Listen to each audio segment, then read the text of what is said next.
Picture this. A peace deal is signed tomorrow. Cameras flash, diplomats shake hands, commentators speak about a new chapter for Europe. People dare to exhale for the first time in years. But beneath that hopeful surface, something far more dangerous is already moving. Because if Putin leaves Ukraine intact, even wounded, even smaller, he faces a crisis inside his own system. A dictator who built his power on victories cannot survive a peace that exposes weakness. So the moment this war ends, he will look for the next one. And the question is no longer if or even when, but where.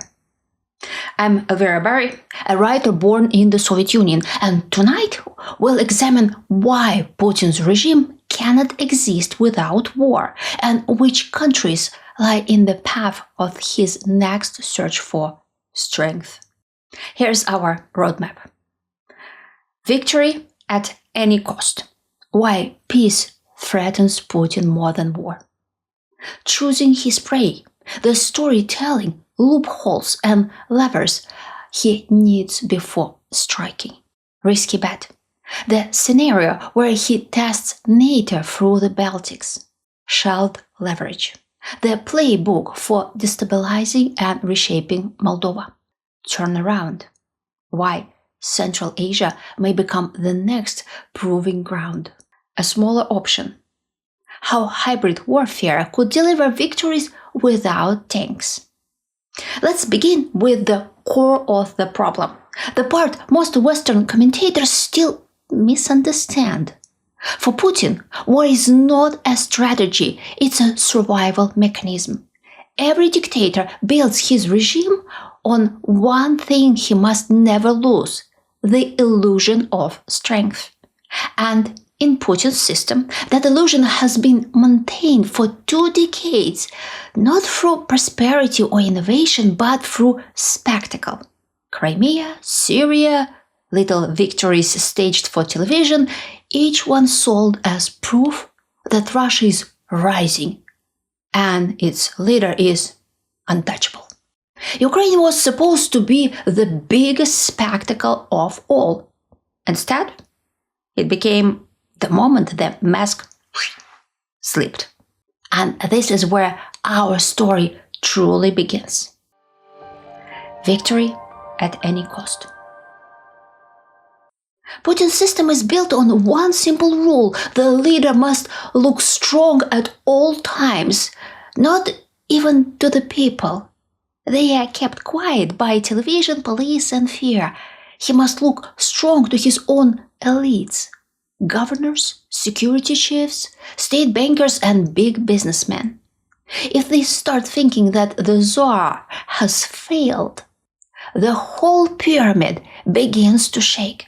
For 20 years, the regime sold a clear deal.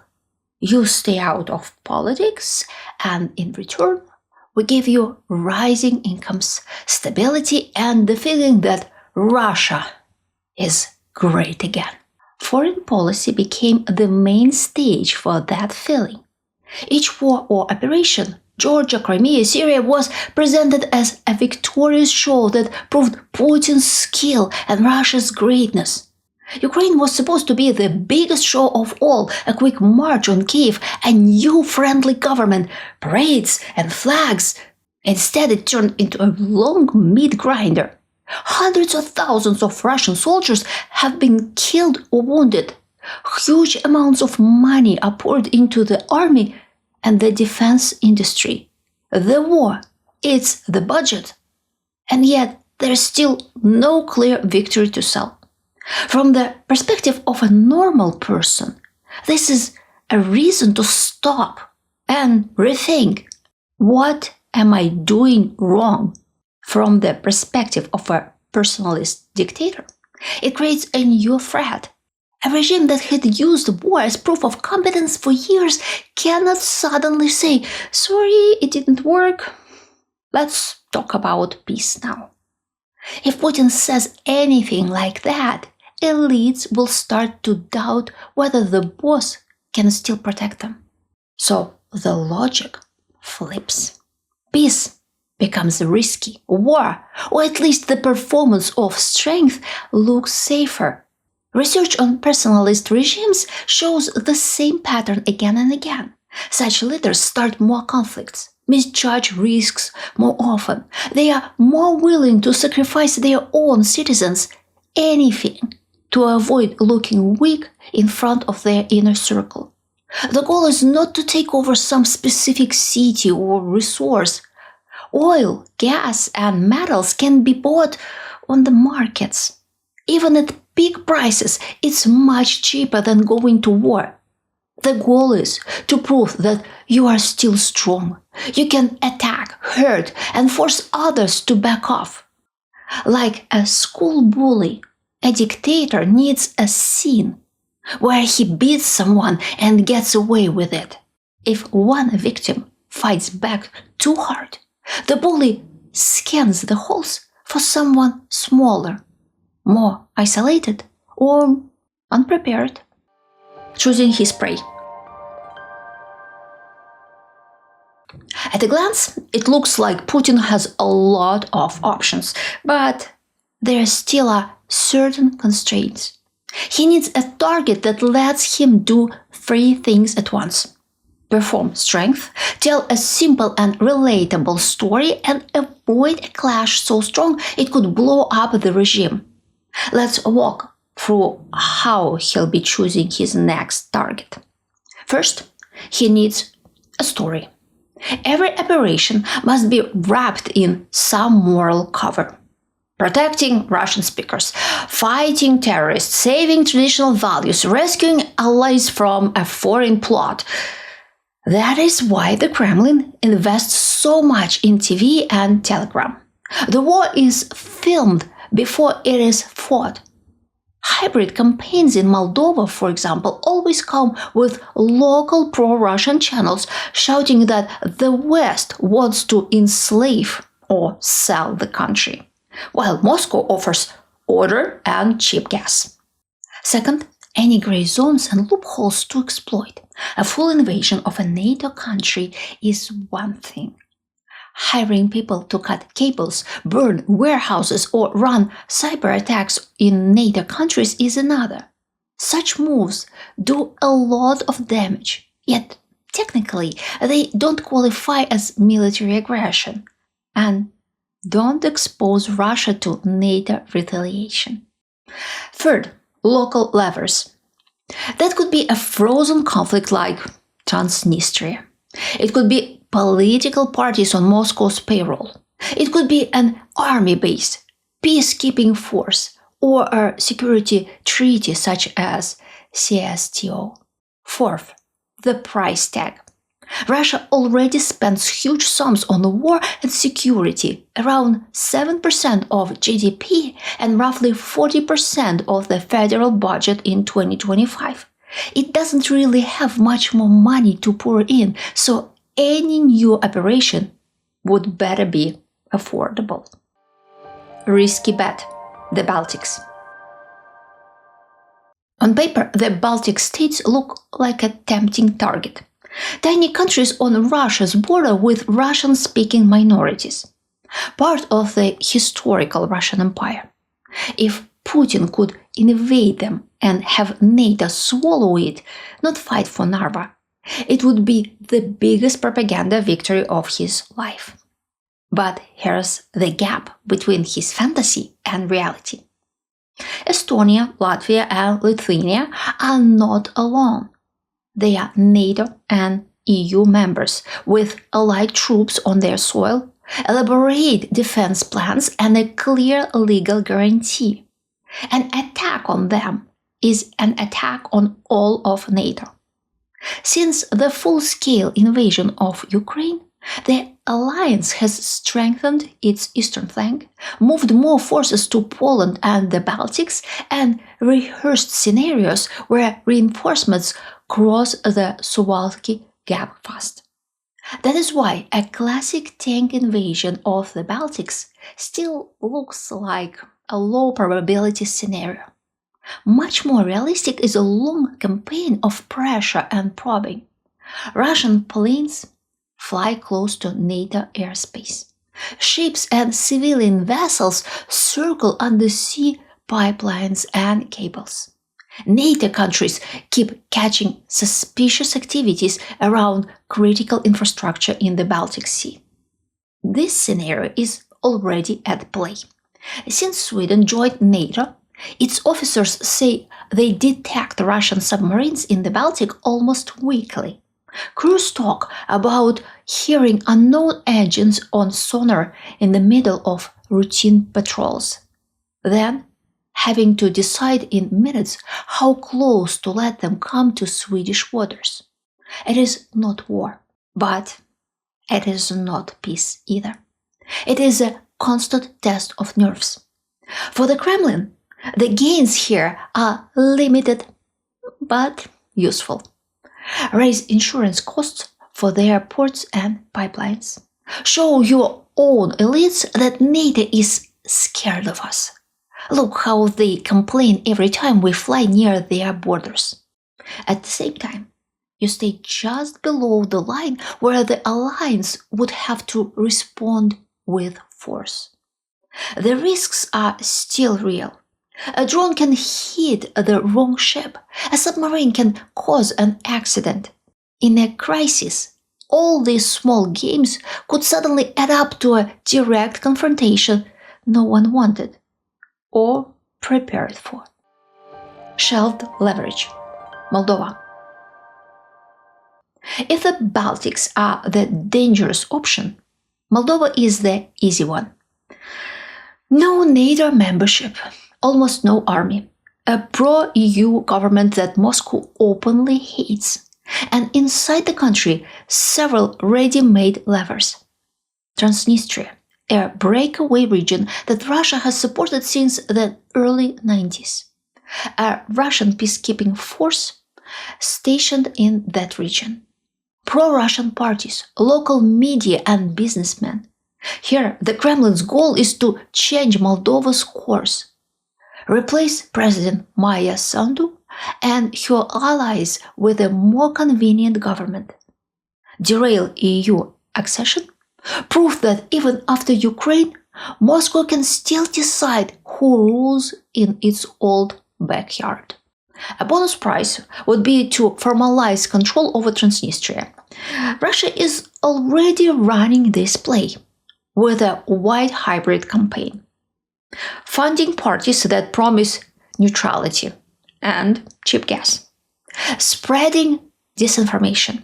Organizing protests, trying to buy votes using criminal networks for intimidation and street actions.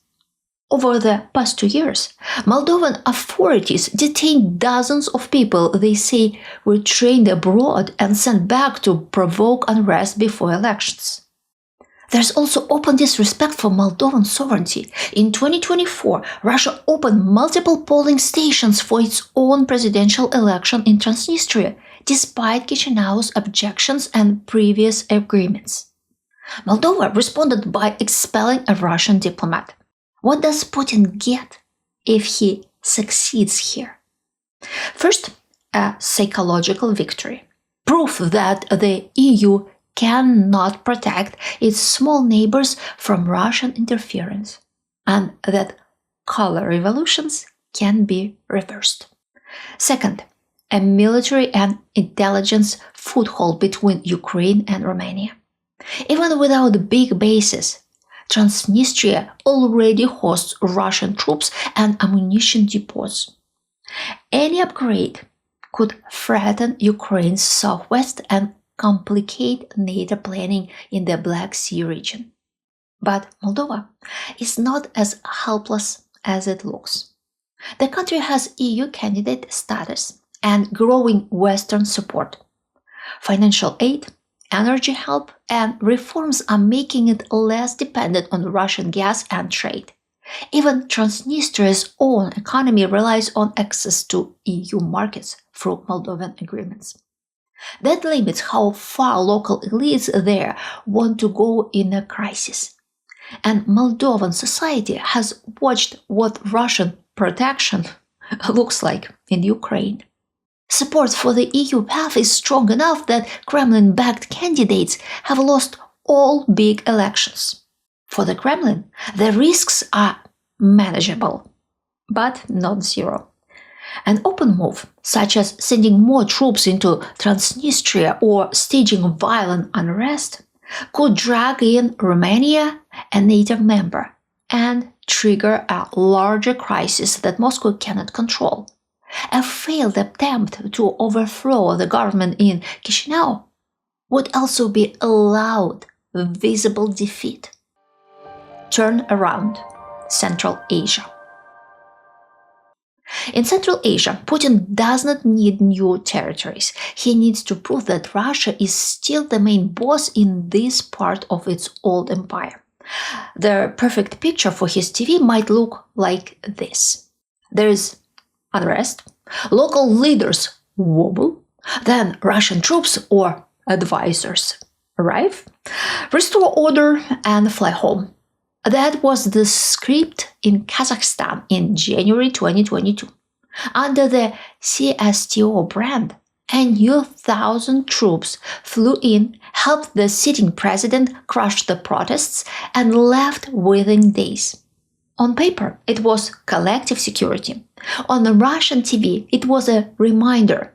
We can still send soldiers abroad and decide who stays in power. The Kremlin's goal in this region is control. Moscow wants presidents in Astana, Bishkek, and Dushanbe to know that only Russian backing can save them from protests, coups, or Islamist threats. That gives the Kremlin a leverage over everything else. Military bases, transit routes, sanctions evasion, energy exports, and votes in international bodies. There is also a huge social lever, migration. Millions of Central Asians work in Russia.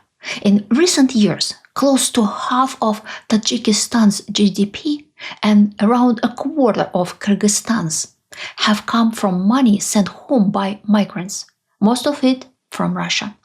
Take those workers away or suddenly block transfers and whole villages lose their income. At the same time, Russia's own war economy badly needs these migrants to keep construction and services running while Russian men are mobilized or leave the country. How strong are these states as potential victims? Stronger than in the 1990s? Weaker than they would like to be. Kazakhstan has its own energy experts, a careful multi-vector policy, and rising links with China, Turkey, and the EU. Kyrgyzstan and Tajikistan are much more dependent, but even they are trying to diversify transit and finance and to use Russia, China, and the West against each other. Public opinion in Kazakhstan especially has hardened against Russia after the invasion of Ukraine and open threats from Russian politicians about historical lands. For Putin, the risks here are different from Europe.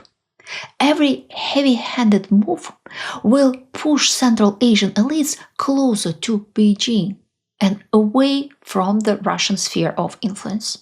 Yet the temptation remains because small victorious operations in this region are cheap and involve no risk of direct confrontation with NATO. A smarter option: hybrid warfare. If you look only at land borders, you miss half the picture. For Putin's regime, some of the cheapest victories lie in fear. A burned logistics center here, a cut cable there, a strange drone over a foreign port. No formal war, just the feeling that Russia can reach you anytime. European security services are now talking about a shadow war. Investigations in the UK, Poland, Germany, and other states show the same pattern.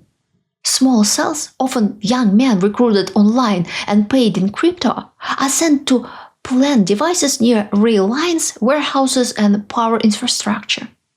Some plots were stopped. Some led to real fires and damage. These are not big operations in military terms, but each one fits three messages.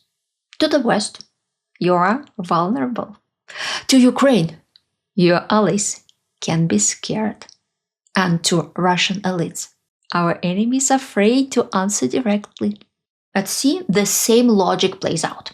A recent case, the Eagle Ass incident, showed how a single suspicious tanker with ties to Russia's shadow fleet can force navies and lawyers to argue for weeks about what is legal to inspect and what counts as an attack. Sometimes the theater moves even farther west. During Zelensky's visit to Ireland, 5 large military-style drones flew near an Irish naval vessel guarding his arrival. Irish authorities are now investigating it as a possible Russian intelligence operation launched from a ship in the Irish Sea. On paper, Ireland is a neutral state far from the front. In reality, it is part of the same symbolic battlefield. Similar methods, and even more brutal, extend beyond Europe. In Africa, the Wagner network and its successors have become tools for cheap influence. In the Central African Republic, Mali, and elsewhere, Russian-linked fighters guard palaces, train local forces, and run mining concessions. For the Kremlin, each of these deals can be turned into a TV scene. The point is not even the control over some mine. It is the demonstration that Russia can still shape events thousands of kilometers away. If you look at this map of options, Baltic, Moldova, Central Asia, hybrid warfare in Europe and Africa, none of it makes sense if you think like an economist. Pipelines are cheaper to rent than to blow up and rebuild. Gas can be sold without annexing anyone. The war in Ukraine has already cost Russia hundreds of thousands of lives and overstretched its budget. But dictators like Putin do not go to war for resources. They go to war for status and survival inside their own pyramid. Napoleon chased glory and reshaped Europe long after it was clear that every new campaign has creating more enemies than victories. Hitler treated expansion and living space in the East as a test of his strength and a way out of domestic pressures. Several years before starting a big war, he talked about it not as an if, but a when. Both men led their countries into disasters they could not control because pulling back was more dangerous for them than pushing forward. Putin sits in that same trap. His regime has told elites for 2 decades that Russia always wins and the West always blinks first. If he accepts a visible defeat in Ukraine or anywhere else, the whole story cracks. That is why talking about his next move is not fear-mongering, it's basic math in a system he's built. This is not about rational interests or long-term benefit. It is about keeping a frightened elite convinced that their boss is still in charge. So the main question is not will he dare? The real question is whether neighbors, allies, and societies are ready to notice the early moves, take them seriously, and close off the easy options before they turn into another showcase triumph. So, I want to ask you, which direction feels the most vulnerable to you, and why? Is it NATO's eastern flank, Moldova's fragile politics, or the vast, often overlooked chessboard of Central Asia? Tell me in the comments. Your insights shape these investigations. If this kind of long-form, independent analysis helps you understand the world more clearly, please like the video, subscribe to the channel, and share it with someone who still believes authoritarian wars follow logic. And if you want to help keep this work free from sponsors and gatekeepers, you can support it through PayPal, superthanks, or think tank membership. All links are in the description. Thank you for watching. Stay alert, stay curious, and take nothing for granted.